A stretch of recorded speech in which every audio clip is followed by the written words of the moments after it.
আসসালামু আলাইকুম, শুভ সকাল সবাইকে। আজকে শুভ সন্ধ্যা বললাম না, যেহেতু ভিডিওটা সকাল থেকে শুরু করেছি এই কারণেই শুভ সকাল বললাম। গ্রামে কিন্তু মোটামুটি একটু একটু করে শীত পড়া শুরু হয়েছে।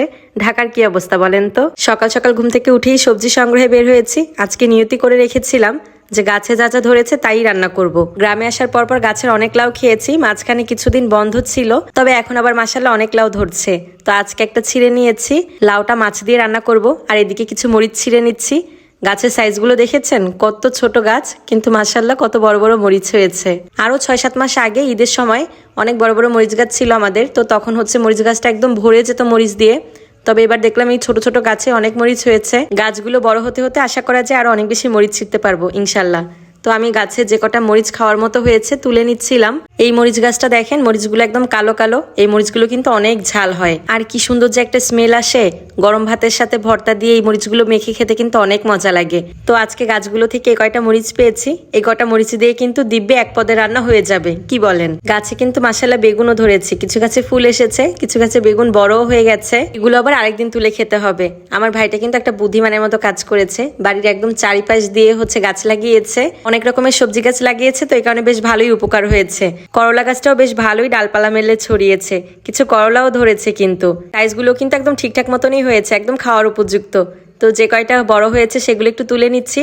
নতুন করে ফুলও এসেছে, আশা করা যাচ্ছে আরো করলা খাওয়া যাবে, যেহেতু আমরা বাড়িতে মানুষ 2 জন, আমি আর আন্টি। মাইবিন মাহিরা তো আর এগুলো খাবে না, তো দেখা যাবে যে কয়টা করলাই পাই না কেন এগুলো ভাজি করলে আমাদের দিব্যে একবেলা হয়ে যাবে। তো মোটামুটি 6-7টার মতো করলা পেয়েছি, আর পাশে আরেকটা গাছে আরেকটা ছোট করলা ধরেছিল, তো এটাও ছিঁড়ে ফেলেছি। আজকে ভেবেছি করলা ভাজি করব, আর লাউ যে ছিঁড়েছি লাউটা দিয়ে মাছ দিয়ে ঝোল রান্না করব। গাছের করলার সাথে গাছের মরিচ। আলু যদি চাষ করতে পারতাম তাহলে ভালো হতো, তাহলে সবকিছু নিজেদের ফলানোই হতো। যাই হোক, আলু তো চাষ করতে পারলাম না, কি করা যাবে। করলার সাথে 2টা আলু কেটে দিয়েছি, আর এই তো পেঁয়াজ, রসুন, তেজপাতা, কাঁচামরিচ, হলুদ, লবণ সবকিছু দিয়ে মেখে তারপরে কড়াটা বসিয়ে দিয়েছি। আর এদিকে মাছ ভেজে নিব লাউ দিয়ে রান্না করার জন্য। মাছটা অনেকদিন হয়েছে ফ্রিজে আছে, এই কারণে একটু ভেজে নিচ্ছি। মাইবিনের বাবা মাঝখানে একটা সপ্তাহ বাড়িতে আসেনি, সে বাড়িতে আসলে একমাত্র মাছ কেনা হয়, তাছাড়া আমরা মাছ কিনি না। তো সে থাকা অবস্থায় যে মাছগুলো কিনেছে সেগুলি আমরা এতদিন খেয়েছি। মাঝখানে সে 1 সপ্তাহ বাড়িতে না আসাতে আমাদের মাছ মোটামুটি শেষ হয়েছে, মানে সে নেক্সট সপ্তাহে আসলে তখন আবার বাজার করবে। তো সে থাকা অবস্থায় একটা বড় মাছ কিনেছিল, সে মাছের মাথাটা দিয়ে আলু ঘাটি রান্না করেছিলাম। মাছের আরো কিছুটা অংশ ছিল, তো সেটা আজকে রান্না করে নিচ্ছি। লাউটা হলুদ, কাঁচামরিচ, লবণ দিয়ে কষিয়ে নিয়েছি। আর এদিকে কিন্তু পেঁয়াজ, রসুন একটু ভেজে আগে থেকে তুলে রেখেছি, তারপর আগে থেকে যে মাছ ভেজে রেখেছিলাম সেটা দিয়ে দিয়েছি। এখন শুধু পানি গলা পর্যন্ত অপেক্ষা করব। মাছগুলো ভেঙে যাওয়ার কারণে কিছুটা একটু তুলে রাখা হয়েছে, যদিও লাউয়ের সাথে মাছ কিন্তু ভেঙে চুরে রান্না করে খেতেই বেশি ভালো লাগে। যাই হোক, এই পর্যায়ে আগে থেকে যে পেঁয়াজ আর রসুনটা ভেজে রাখা হয়েছিল সেটা বেটে দিয়ে দেওয়া হয়েছে, আর লাস্টে কিছুটা ধনিয়া পাতা। রান্না কিন্তু মোটামুটি শেষ, এখন শুধু 5 মিনিটের মতো চুলায় রেখে একটু নাড়াচাড়া করে নিতে হবে, তাহলেই লাউ দিয়ে মাছের ঝোল কমপ্লিট।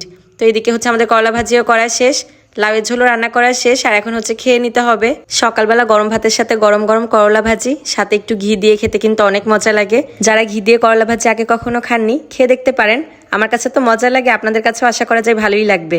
সকালবেলার ভাত তরকারি যেহেতু সকালবেলায় রান্না করা হয়, এই কারণে গরম গরম তখন খাওয়া যায়। দুপুরবেলা যেহেতু আর রান্না করা হয় না, এই কারণে দুপুরবেলা ঠান্ডা ভাতটাই খাওয়া হয়। আজকে কিন্তু লাউয়ের ঝোলটা অনেক মজা হয়েছিল। আমাদের বাড়িতে সবাই লাউ দিয়ে শোল মাছই রান্না করে বেশি খায়, তবে আমি আজকে বড় মাছ দিয়ে রান্না করতে বলাতে আন্টি ভেবেছিল কেমন না কেমন লাগে, কিন্তু না, লাউ দিয়ে কিন্তু অন্য বড় মাছও ভালো লাগে, কিংবা লাউ দিয়ে মুরগি রান্না করে খেলেও ভালো লাগে। আসলে লাউ আমার অনেক পছন্দের তরকারি, তো লাউ দিয়ে যা রান্না করা হয় তাই আমার কাছে খেতে ভালো লাগে। দুপুরের দিকে কিছু পুরি আর মোগলাই আনা হয়েছিল। সিঙ্গারা খেতে চেয়েছিলাম, সিঙ্গারা ছিল না বলে এগুলোই খেয়েছি। যা পেয়েছি সেটাই আলহামদুলিল্লাহ। ভিডিওটা আজকে এখানেই শেষ করে দিচ্ছি। ভালো লাগলে একটা শেয়ার করে দিবেন। সবাই ভালো থাকবেন। আল্লাহ হাফেজ।